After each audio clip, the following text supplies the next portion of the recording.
السلام عليكم إخواني المغاربة، عزاؤنا واحد إثر الهزة الأرضية التي شهدها المغرب، ومتمنياتنا بالشفاء العاجل لكل المصابين، ورحم الله شهداءنا وأسكنهم طواسع جناته.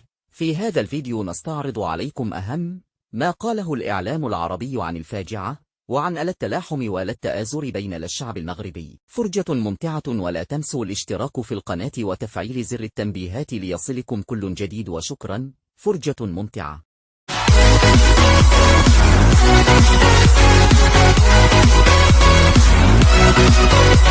المغرب يكشف عن برنامج لإعادة بناء نحو 50,000 سكن دمرها الزلزال الذي هز المملكة قبل أسبوع، وأتى على أقاليم مجاورة لمدينة مراكش معظمها قرى جبلية نائية. محمد الألفي، هذه المناطق التي ضربها الزلزال سواء تعلق الأمر بمنطقة الحوز جنوبي مراكش أو حتى في مدينة تارودانت بالقرب من أكادير، مدينتين سياحيتين، لا زالت هذه المدن تحصي خسائرها من الأرواح من الموتى، وفي ظل غياب تقديرات إلى حد الآن عن الخسائر الاقتصادية التي تكبدتها هذه المدن.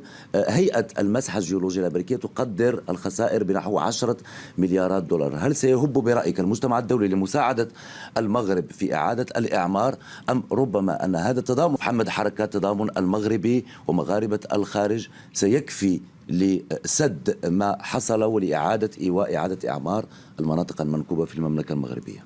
أولا بسم الله الرحمن الرحيم، وأرجو أن أتوجه بخالص العزاء إلى أهلنا في المغرب قيادة وحكومة وشعبا، وإلى أهلنا في ليبيا أيضا لكافة قيادات والشعب الليبي الشقيق، وأنه أسأل الله سبحانه وتعالى أن يحتسب من ذهبوا جراء هذه الأحداث سواء الزلزال أو الفيضانات شهداء عند الله سبحانه وتعالى. ندعو لهم جميعا بالرحمة، نرجو من الله أن يرفع الغمة عن بلادنا كاملة.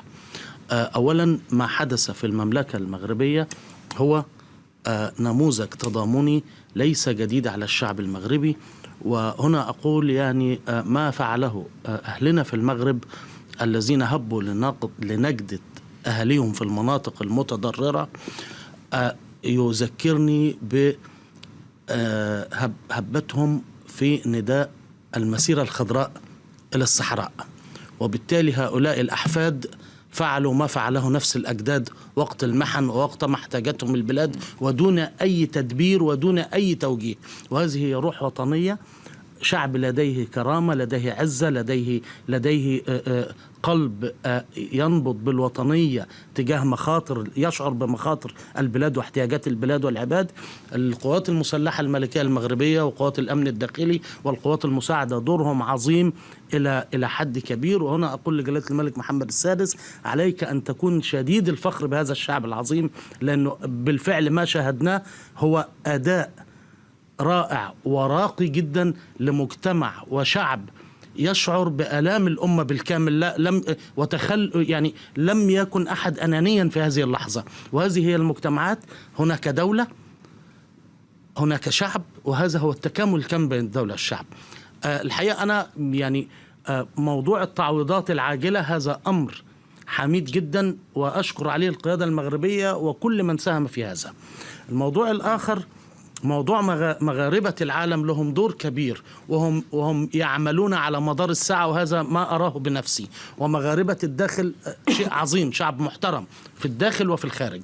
لست قلقا من هذه النقطة أو من توجههم بالدعم، سيفعلون أكثر مما يجب وأكثر مما تتوقع حتى الحكومة المغربية. النقطة الكبيرة اللي تهمني أنا في هذا الأمر إنه مسألة إعادة الإعمار، يجب عدم البدء في الإعمار في هذه المنطقة إلا بعد التأكد من هيئة المساحة الجيولوجية المغربية أن هذه المناطق آمنة ولن تتعرض لزلازل أو مخاطر، إما أن يصدر القرار بإعادة الإعمار في المناطق القديمة أو بنقلهم إلى أماكن أخرى. دي نقطة. النقطة الأخرى أنه مسألة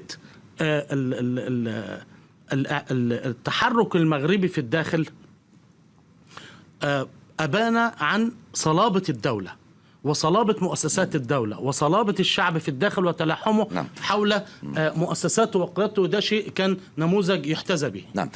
نادر حداد، يعني كما قال الدكتور محمد الألولفي، يعني الاستقرار السياسي والاقتصادي في المملكة المغربية كفيل بألا تتضرر القطاعات الاستراتيجية في المغرب. أريد أول شيء الترحم على أرواح الضحايا، ونحتسبهم عند الله شهداء إن كان في المغرب أو ليبيا. أعتقد أن المغرب بعثت برسالة قوية إلى العالم، وهي هناك صلابة لمؤسسات الدولة، وكذلك هناك تحرك عاجل، وهناك تضامن مجتمعي جد كبير. من الناحية الاقتصادية لا أعتقد أن المغرب اليوم في حاجة إلى أي دعم خارجي، وشفنا أنه قبلت الدعم من 4 بلدان فقط ورفضت من الدول الأخرى، وهي رسالة أنه المغرب اليوم على لديها اقتصاد قوي يستطيع أن يجابه مثل هذه الأنواع من الكوارث الطبيعية رغم فداحة الخسائر، إن كانت خسائر إنسانية أو خسائر في البنية التحتية التي قدرت ب10 مليار دولار. وأعتقد أن هذا الرقم هو رقم جد بسيط مقارنة بما حدث ومقارنة بالأرقام التي سيتم تحيينها لاحقا من قبل السلطات المغربية. الاقتصاد المغربي هو اقتصاد متنوع، هو كذلك اقتصاد قوي، ولديه هناك العديد من الأدوات التي تستعملها الدولة، الأدوات التحفيزية. لذلك لا أعتقد أن هذا النوع من الكوارث يؤثر على بلد يحظى بمثل هذا الاقتصاد ويحظى بمثل هذه المؤسسات القوية التي تعمل عن كثب. وهذا النوع من الكوارث لا تستطيع أي دولة أن تتفاداه مهما كانت قوة هذه الدول. يعني نحن نرى أن حتى في الولايات المتحدة الأمريكية خاصة الأعاصير في السواحل الشرقية أحيانا تعجز الدولة على إيواء المتضررين وعلى على تقديم المساعدة، ولكن هذا طبعا لا يؤثر على الاقتصاد المغرب، لن يؤثر على اقتصاد المغرب. أردت أن أعمل مقارنة بين الولايات المتحدة الأمريكية والمغرب، لأن الولايات المتحدة الأمريكية تعيش العديد من الكوارث تقريبا بصفة دورية. المغرب اليوم الخسارة الكبرى هي الخسارة الإنسانية، خسارة الأرواح التي الناس الذين ماتوا والناس المتضررين. ولكن أعتقد أن المغرب والسلطات المغربية مع تضامن الشعب المغربي إن كان في الداخل أو في الخارج هو كفيل بحصر هذه الخسائر، خاصة الخسائر الاقتصادية. هناك لغط كبير، جدل حول المساعدات الفرنسية، رفض المساعدات أو عدم قبولها وعدم الإجابة إلى فرنسا. كيف نفسر هذا الموضوع بإيجاز؟ بإيجاز شديد.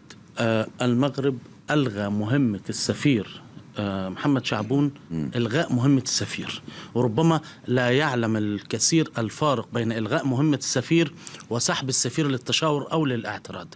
إلغاء مهمة السفير هذا معناه أن المغرب يرى أن العلاقات مع فرنسا لا يجب أن ترتقي لمستوى السفراء، ويجب أن تبقى عند الحدود القنصلية.